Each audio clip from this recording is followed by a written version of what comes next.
Sit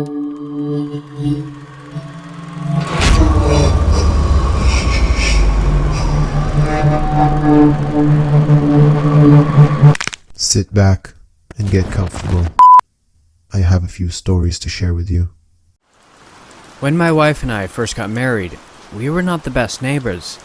We made too much noise at night and never really bothered to even meet the people living next to us. When we did see them in passing, we avoided eye contact completely. In our defense, we are night owls. I work a night shift, and my wife is stuck with our crying baby boy, who is extremely energetic at night. The schedule alone already creates an obstacle to interacting with our neighbors. Regardless, we made it a point to change things and actually get to know our new neighbors once they moved in. One night, I left my apartment around midnight and was surprised to see that my neighbor's lights were on. I heard the loud laughter of a woman as I passed by the door. Party animals, I chuckled to myself. As I turned the corner of my apartment building, I saw a man in camo pants leaning against his truck while smoking a cigarette. The truck was parked in the spot for Unit 217, which was the apartment next to mine. I approached him and said, "Hey, are you our new neighbor?" He turned his head and blew his smoke away from me. Maybe. We just moved into 217. We're in 216, I said. Welcome to the complex. Thanks. Are you, heading to work now? Yeah.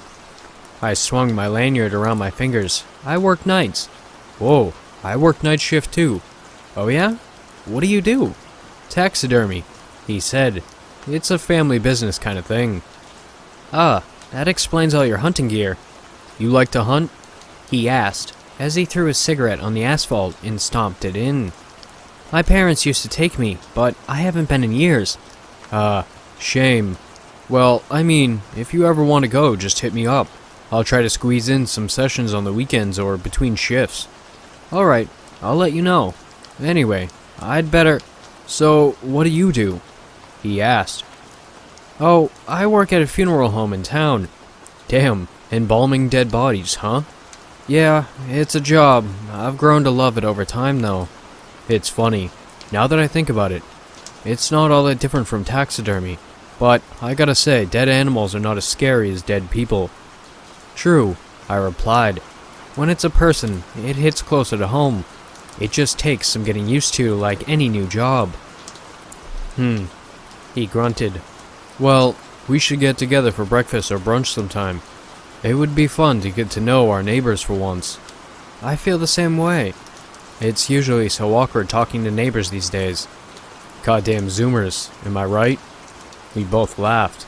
Well, how about next week for brunch? He asked. Oh, next week is no good, I replied. Why not?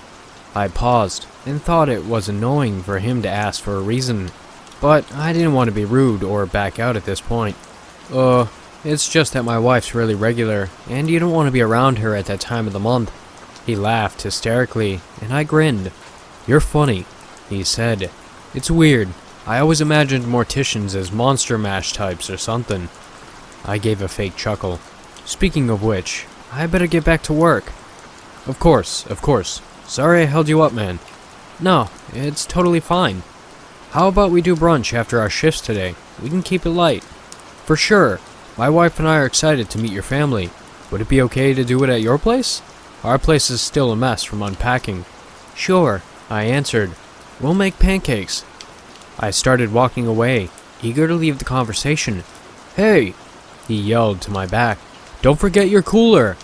He picked up my mini cooler, which served as my lunchbox for work, and handed it to me. I forgot to grab it in my haste to leave. Oops. Thank you. I took the cooler and got in my car. I texted my wife about the brunch plans and groaned to myself. I doubted this guy would become our friend, but at least we'd be on good terms as new neighbors. I finished my shift and came home tired, dreading the thought of eating with the neighbors. I brought my mini cooler into our storage room and placed it in our chest freezer. Then I entered the living room to greet my family. Hey honey, sorry about the last minute brunch plans. No, don't be. It'll be nice to meet our neighbors for once, she said. Yeah, the guy kinda seemed rude though. There were knocks at the door. Why were they coming so early?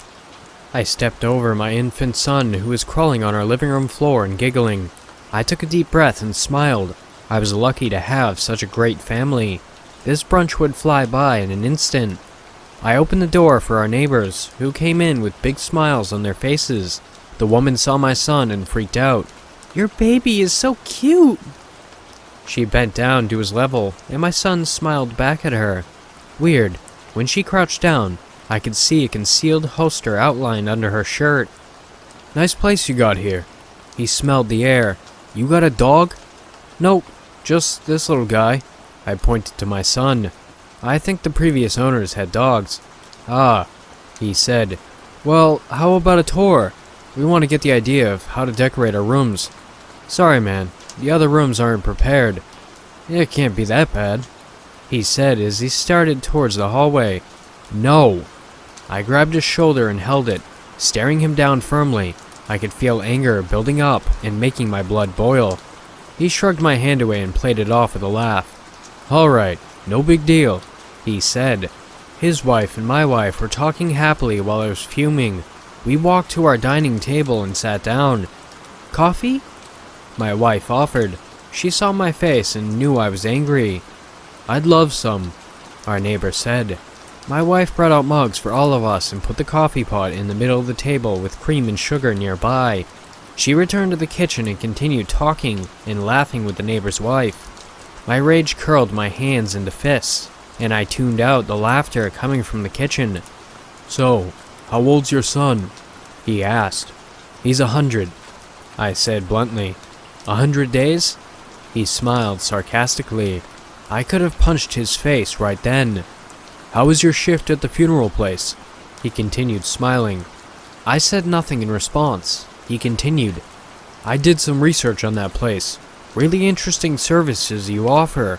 You give discounted prices to families who consent to have the organs removed from the deceased body? Now, what could that be for, I wonder?" My wife and the neighbor's wife walked happily to the living room where my son was crawling. By the time I realized what would happen, the neighbor's wife had already picked my son up. She held him in her arms and lifted him up and down playfully. My son was loving it. I got up from the chair to get my son from her. "Hold it," said my neighbor as he pointed a pistol at me. "Honey?" I looked at her helplessly, and she looked back confused. She looked again at her son and gasped that the neighbor's wife had aimed a pistol at his head. She whimpered, "Don't hurt my son!" "It's time for that tour, boss," my neighbor said. I took him into our storage room at his request. "Open that freezer." He pointed at the chest freezer. I opened it. "Now, take that cooler out and open it up." I held the same cooler that he handed to me before my shift. I opened it and revealed a human heart resting inside. "Pancakes," he scoffed. "You dogs really play the part, but you'll never be human." "How long have you known?" "We've been tracking you for years. We knew there was a family of werewolves in town, but we didn't have a connection to you until recently, and now we've confirmed it. We're not monsters." I did my best to take on a softer tone, but anger still spilled through. "We're good citizens and we control our transitions." "Maybe you two do, but that son of yours won't be able to control it until he's older, will he?" "We will teach him. We have it under control. Please, just leave us be." "But you can't be left alone," he said angrily. "Destruction goes wherever you go, and I won't make the mistake of showing mercy to your kind like my father did." He was about to squeeze the trigger when he heard the scream of his wife in the next room. He flinched and looked towards the door. I took the opportunity and lunged at his throat. My hands transitioned to wolf claws as they flew and gouged my neighbor's neck. Blood flew straight out, and he fired a wayward gunshot that flew over my shoulder. I held his gun arm back, squeezing it in a death grip. He lost grip of the gun and dropped to the floor. I was enjoying the moment a little bit too much. They did threaten my son after all. I smiled at him as he choked on his own blood. Life left him, and his body plopped on the floor. I ran to the living room. To my relief, I saw my son sitting upright on the ground peacefully. He was chewing on a severed hand with flesh, blood, and bones in his jagged teeth. He smiled at me widely and said, "Dada." Some of the blood dripped onto his chin, and I instinctively grabbed his burp rag and started wiping it off. My wife was washing her hands over the dead body of the neighbor's wife, annoyed that she would be scrubbing human remains out of her nails for the next few days. She looked at me sternly. "Kinda jerk?" I had no idea they were hunters. I'm so sorry for inviting them in. "No," she thought for a moment. "It had to end this way. They would never have stopped pursuing us." I picked up my son and held him tightly. The severed hand still hung from his mouth like a giant pacifier. "I think we need to move again." She let out a laugh. "Yeah, we better be out the door in about 5 minutes." I walked in the kitchen and saw the broken plate and pancakes that my wife prepared scattered into bits. What a waste, I sighed. I actually wanted pancakes today. My wife came in and grabbed my hand. "You know what I've been craving for a long time? Fresh heart." She smiled wickedly, and we both enjoyed a plate of fresh heart for brunch that morning.